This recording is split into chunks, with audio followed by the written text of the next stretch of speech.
Hello and welcome to this episode of SBJ Live. I'm Dan Kaufman. Thank you so much for joining us. This is a special and important episode, so I'm very happy that you're here to experience it with us. This is Built for Her, funding, designing, and constructing women's sports venues.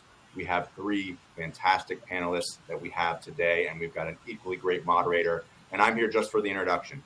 So what does that mean? I'm going to tell you about some of the logistics that happen here on SBJ Live. If this is not your first SBJ Live episode, I apologize for being repetitive, but I like to drive this home because it makes these episodes really good if we get your participation, right? We want your interaction and engagement. Don't just sit there and watch. We want you to, one, send us questions. There's a questions tab in the bottom right.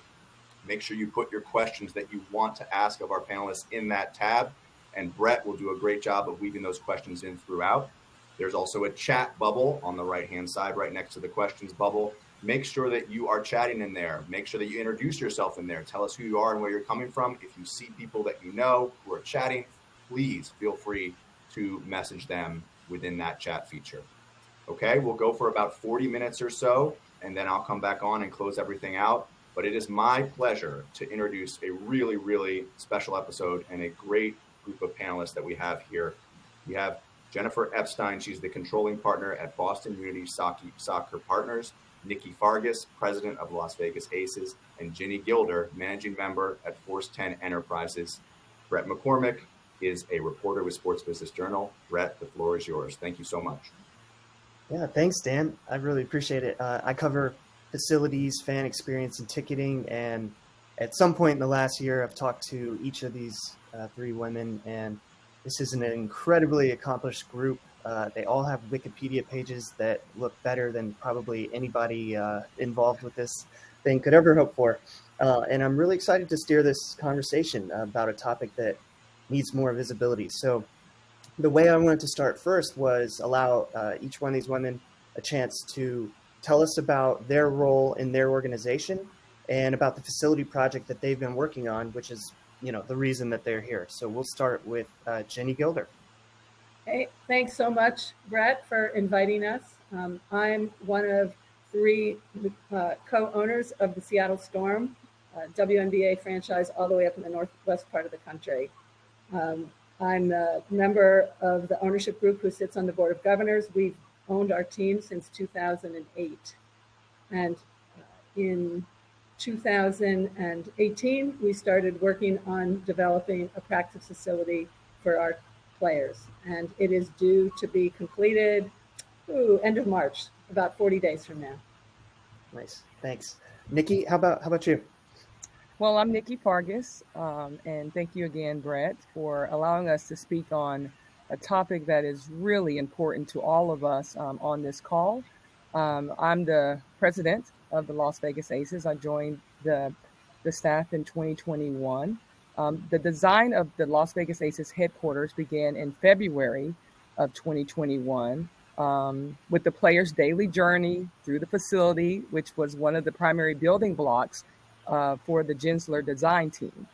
And in May of 2023, we opened our $40 million practice facility in Henderson, Nevada. And the 64,000 square foot facility is the home of the Las Vegas Aces, not just the players, but also of our front office. Excellent. Jennifer?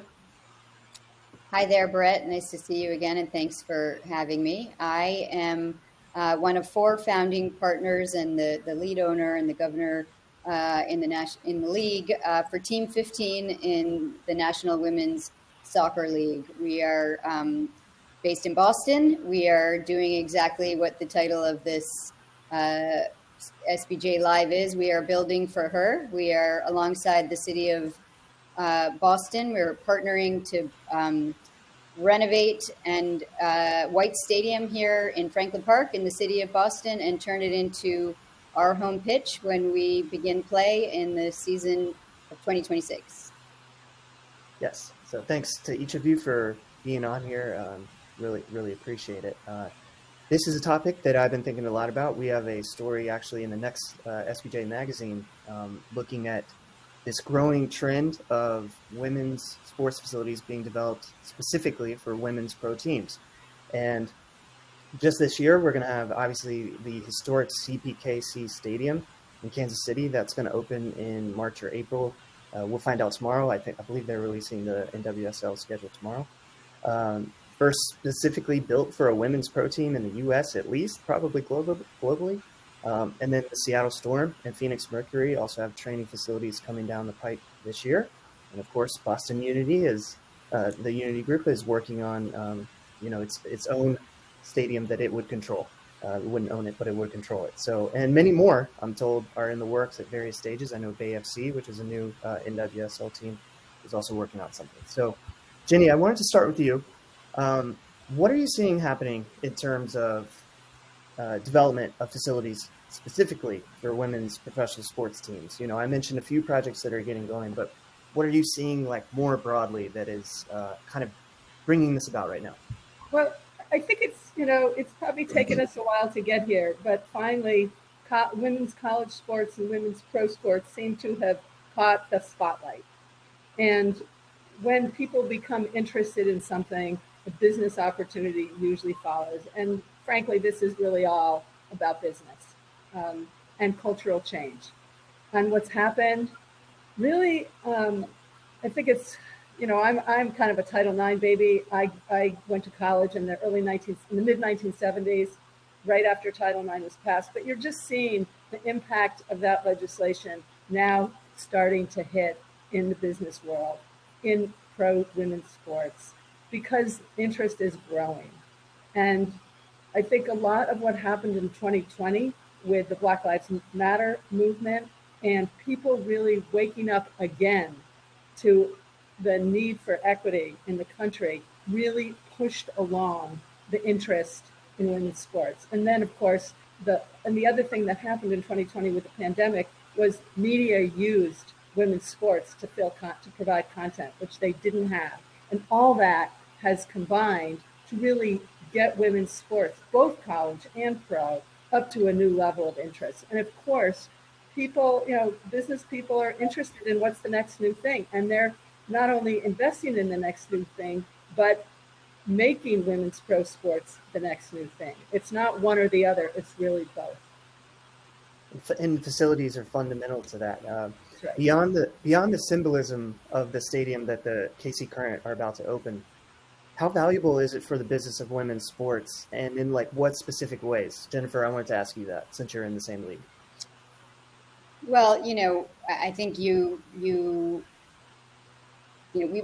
are all seeing that the landscape and the economics around women's sports has changed, and KC is a prime example to follow. I mean, what we're seeing is that ticket sales and sponsorship and advertising and media deals are at a level that justify greater investment in stadiums anchored by a women's sports, pro sports franchise. And this paradigm shift, it's really self-fulfilling in many ways, because it then catapults these teams by opening pathways for additional revenue generating opportunities through stadium sponsorship, through the potential of other stadium revenues like concessions and parking, historically, which has only been available to men's teams. And so,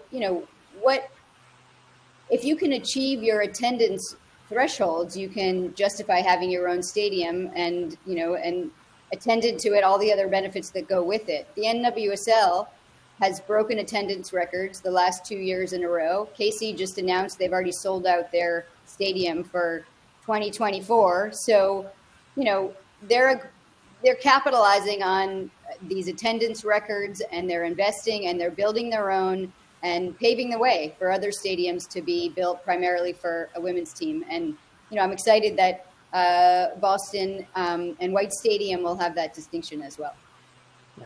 I wanted to add quickly at the bottom right corner, if you see there on Livestorm here, you can ask questions, and if you give us a good one, we'll pop it in here as we move along.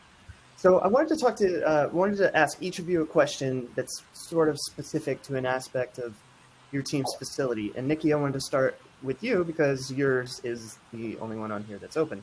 The ACES training facility was really interesting to me in a number of ways, but one of them was you already kind of mentioned it, the incorporation of the woman pro athlete in the design, like how central they were to what you all ended up with. Can you tell us some of the ways that materialized in your finished product?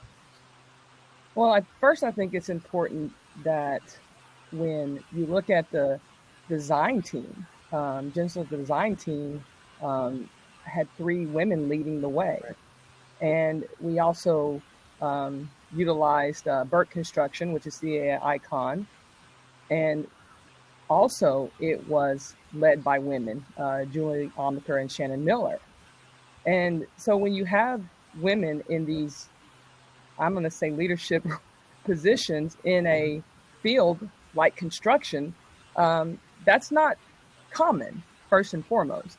So they're already in a place of, let's make sure that we give these women the best, because they deserve the best. But there was a lot of conversations with the players to dive into what was sacred to them, what was your routine, making it accessible and safe for them to come in and out of the facility, so they have access to the facility if they want to be there at 10 o'clock at night. So even creating, where they park, how they enter the building, having 24-hour security services available for them. Just also dove into the facilities that they maybe have been in, practiced in, played in, competed in.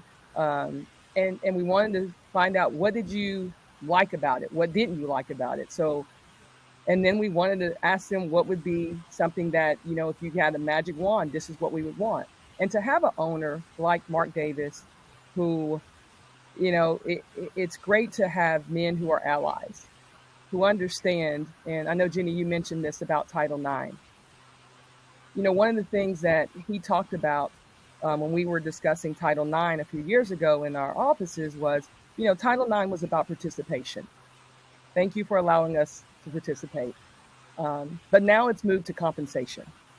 And you can see that these women are pushing for pay equity. These women are pushing for equality in so many different ways. They've been in the forefront of social justice. And so for us to be able to have their story told through the process of designing this facility is really special. And, we have anything from weight rooms to saunas, all the way to the family lounge to a nursery. And again, these are all things that were really important to our players. Can you tell us quickly about the nursery? I thought that was interesting because for a long time, I think in women's sports, if you had a child, it could potentially be like a career ender, or at least it was very much a season ender, and you might have been isolated from the team. How does that build the family of the Aces, having that space? Well, when you look at their training schedule, throughout the off season and the travel, sometimes the families are the ones who may not see mommy as much. And we have a multi-room suite. It includes a napping room. It's got a place for the kids to play. They can watch television. There's games. There's a refrigerator if you're needing to store anything. But as you know, Candace Parker, her son Goose is turning 2 here shortly. So last year, he was 12 months, 18 months running around. And then another Aces player, Kayla Jordan, had a daughter less than a year old. And, we talk about, this being a family environment. We preach that culturally. So we didn't want them picking between, motherhood and working. And we found that by providing this nursery lounge, their families could also be considered part of the team. Yeah. Yeah, you didn't have to pick one or the other. I love that. Jenny, in some ways, one thing that I learned from this story that I just finished that will be in the next magazine is, or not learned, but that I thought about, was that in a lot of ways, women's facilities are doing like sports facilities are doing the 0 to 1 stuff that men's facilities did a long time ago. But that creates kind of potential, to do it a bit differently.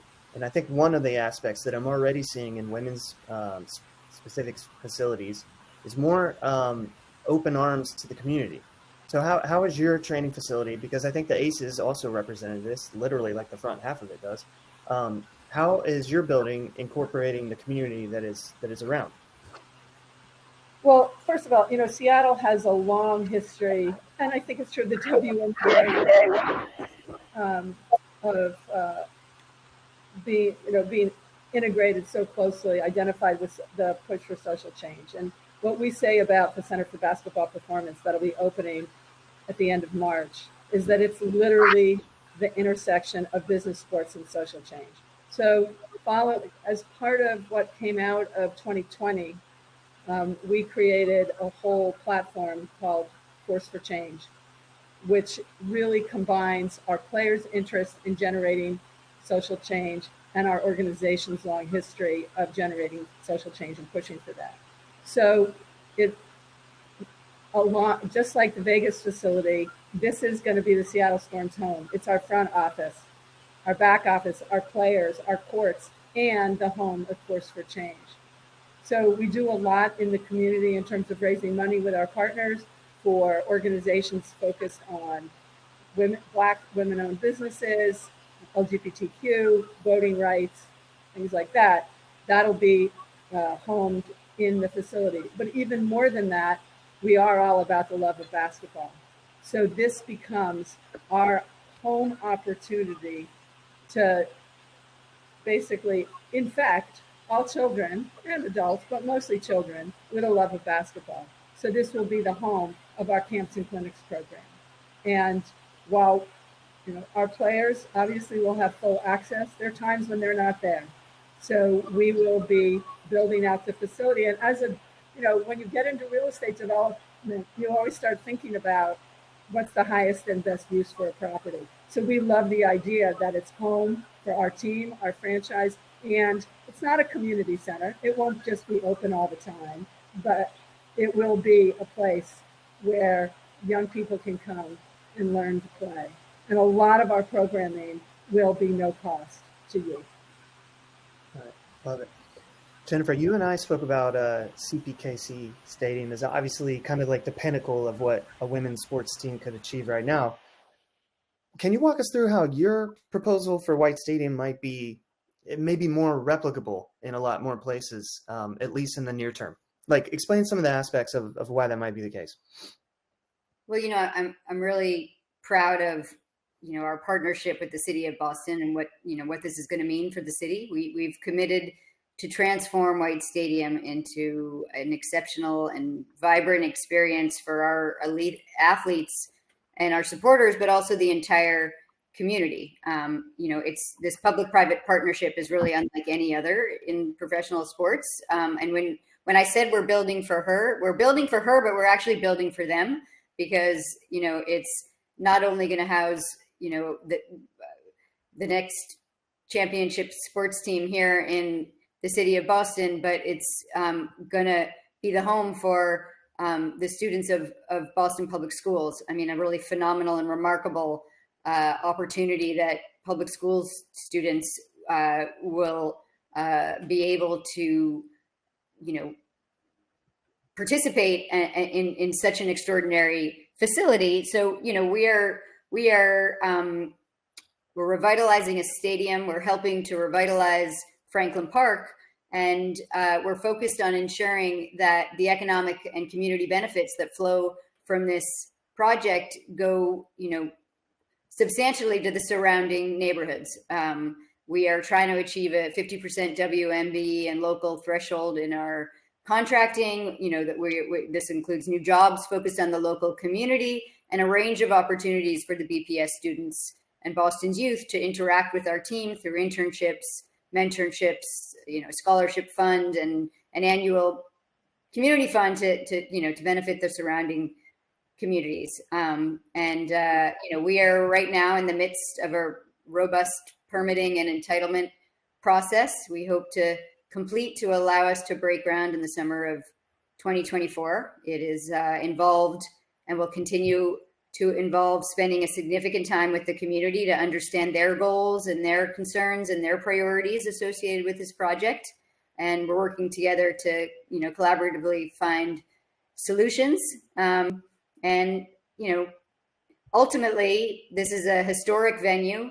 I think this stadium really can be a catalyst for positive change. We're going to respect its rich history, and we're going to move it forward to a compelling next chapter. And, I think here in Boston, we have this remarkable, passionate fan base, sports fans, and we are going to introduce a new,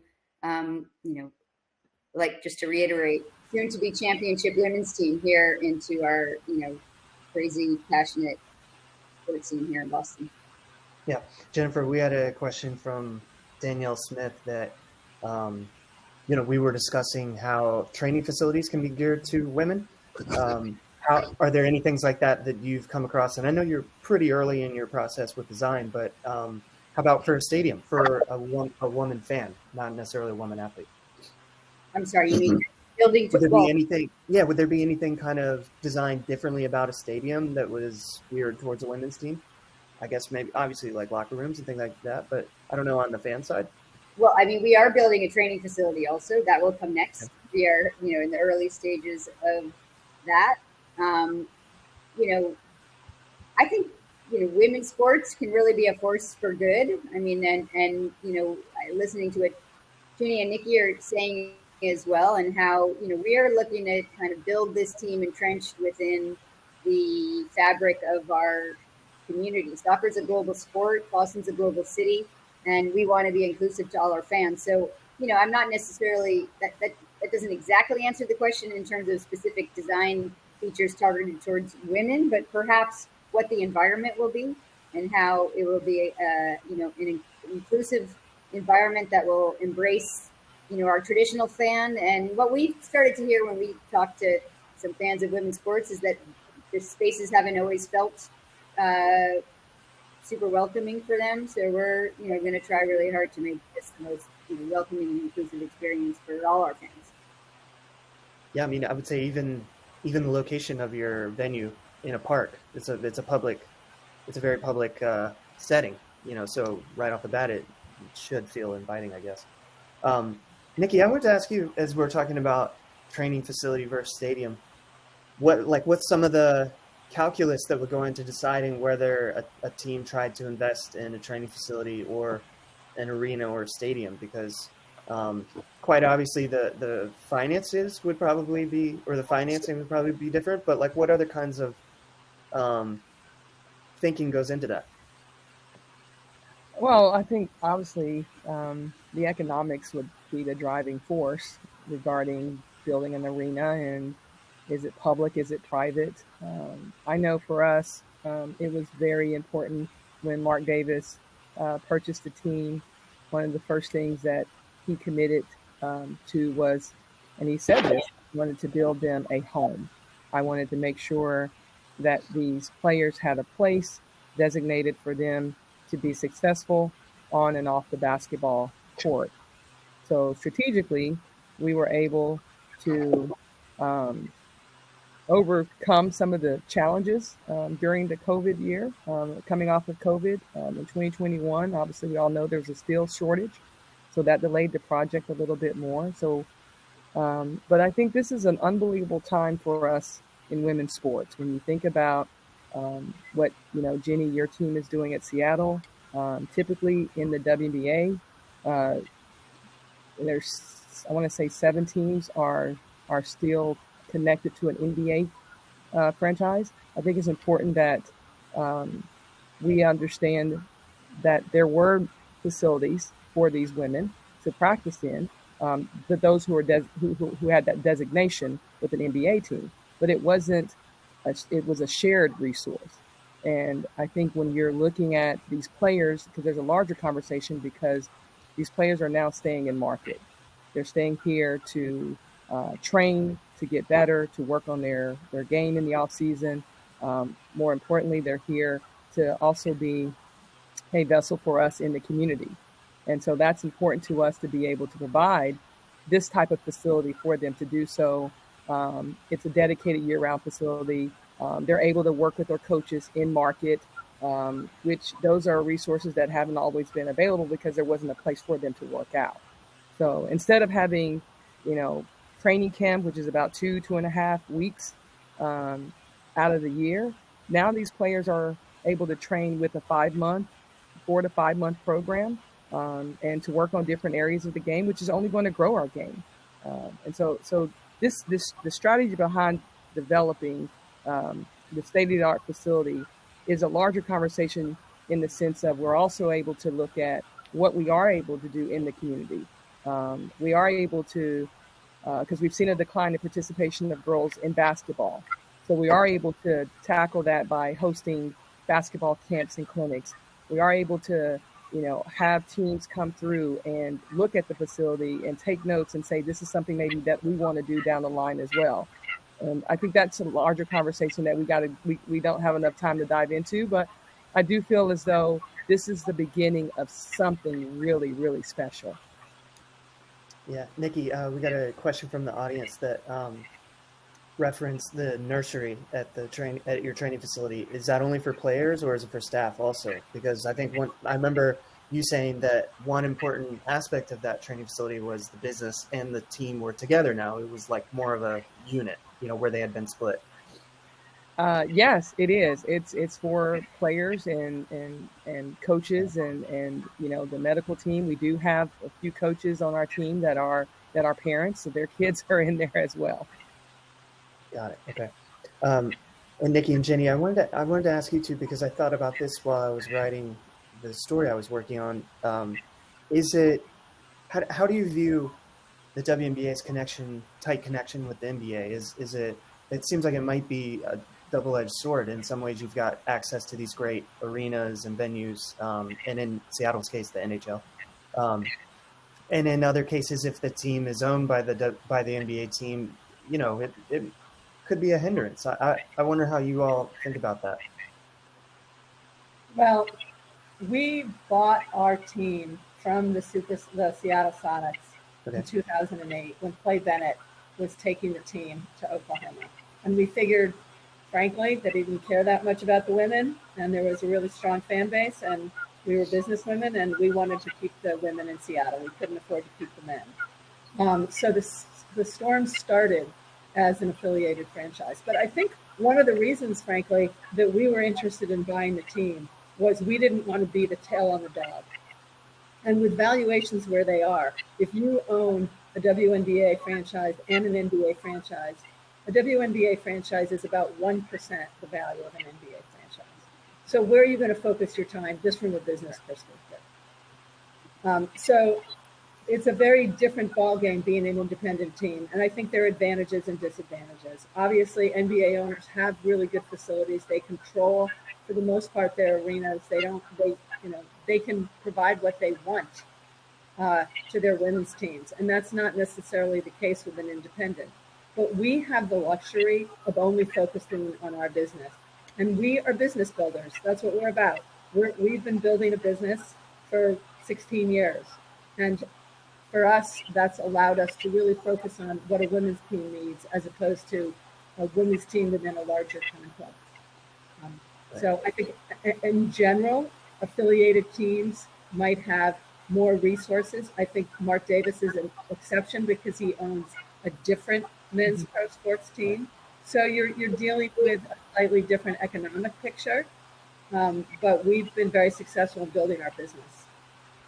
Yeah, and facilities, are fundamental to that. I wondered if you could give us some ideas about the ways that this could benefit the Storm moving forward financially. Right off the bat, you would have potential for, are you all going to sell naming rights or? Yes, we're working on. Yeah, what are some of the other things? Yeah. Right. So there's naming rights, there's partners. There's also just, for the most part, we've been very successful in selling corporate partnerships because of the value set that the Storm represents. And we've always been a value-driven organization. And now with that, the practice facility is basically the physical manifestation of that. So our corporate partners want to be part of that. And now there's something like concrete, literally, in the community that represents that value set. And we will be selling naming rights. And we're also developing, along with our camps and clinics that will be no charge, we're developing a whole nother set of business ideas on the, teaching of basketball. So, and for us, we know this, or well, we assume, hope that the Sonics will eventually come back in the next several years. And from a business perspective, it was very important to us that we put our stake in the ground, that we are here. Basketball is here, not women's basketball, but basketball. And that's why it's the Center for Basketball Performance. So. Jennifer, we talked about this when we spoke the other week, sort of the impacts of the gains of women in the finance world, financially, in private equity. How is that impacting what's happening? I think this is especially true in the NWSL right now. I'm sorry. How is I think you're a great example. I mean, your background is investing, and it feels to me like there's a group of women that are reaching a level where they're capable of doing these things themselves. Well, we certainly are in seeing a lot of business investors in general interested in investing in women's sports. The level of investment is, in the NWSL is certainly is driving higher, and we do correspondingly see a lot of female investors using their dollars to invest in sports. There's a remarkable number of female owners now in the NWSL, all across the board, and recent transactions are reflecting that. It is certainly exciting, for women to be writing the checks.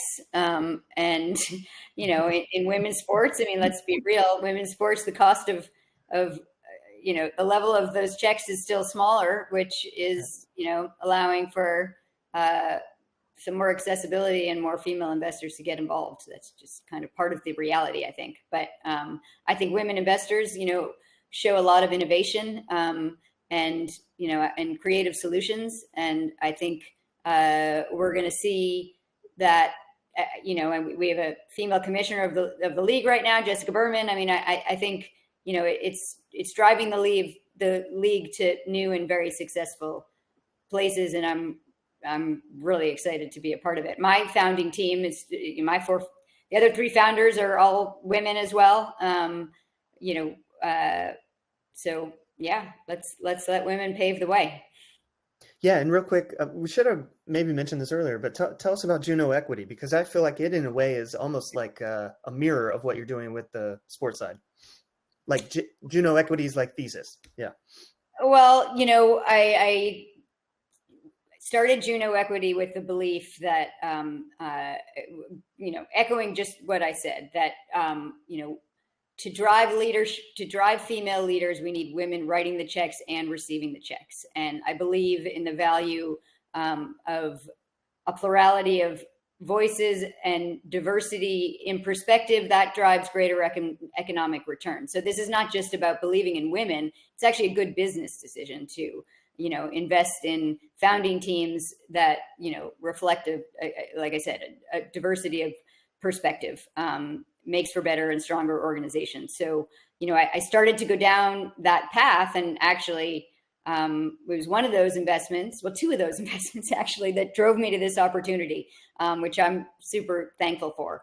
One of them was through with one of my co-founders, who is a venture capitalist herself, Anna Palmer. She's a general partner at Flybridge Capital, and she launched a fund, X Factor Ventures, here in Boston, that is a fund focused on female founders. And she's actually the one who brought this NWSL idea to me. But the other female founder that I invested in, Angela Ruggiero of the Sports Innovation Lab, that we have actually used them already to begin to test the market potential and fan pool for our team here based in Boston. But I was really interested when I first encountered them in the work they were doing around the growth of women's sports. So the combination of those two relationships, allowed me to pursue this opportunity. Very thankful for that. Yeah. Suzanne May has asked a question. that I want to answer. It says, is the public-private partnership that Boston Unity has struck with the city of Boston to repurpose an existing stadium and integrate into the community, is that a roadmap for other teams? And I would say, yes, for sure. And so I wanted to talk to you all really quickly about expansion, because both your leagues are talking about that a lot. And this idea actually came up last week while I was thinking about this. And I wonder, mixed use development is something I'm covering like quite a lot. People are trying to build stadiums and then build, interesting things around them. And I wonder, you all are in, 3 pretty large markets. I wonder if what you think about the leagues moving forward, adding teams, if the leagues might look outside of major markets. I think about the University of Iowa, which has a superstar basketball player. Iowa is not exactly, on everybody's pro expansion radar, but I wonder what you think about the possibility of building venues or repurposing venues, getting investment from municipality in a place that might be overlooked by mail-out leagues.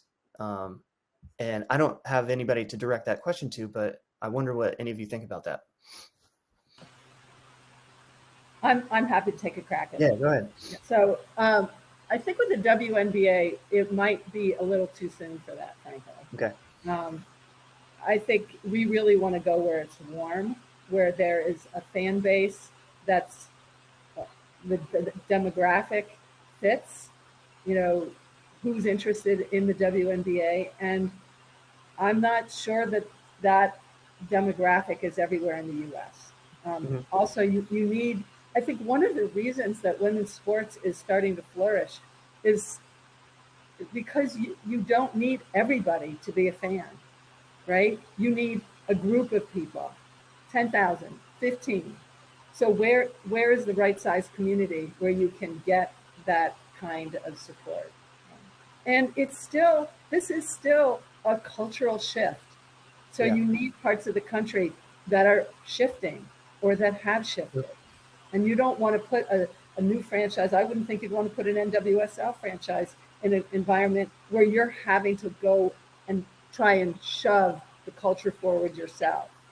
You don't necessarily want to be on the vanguard of that. Women's sports has been on the vanguard of that for decades. So why, if from an economic perspective, you want to go where you're really going to get a foothold. And there are a lot of major cities in the U.S. already that don't have an NWSL franchise or a WNBA franchise. Right. Brett, your point still, I think, about is there an opportunity for public-private partnership like what Jennifer's doing in Boston? Absolutely. It makes a ton of sense.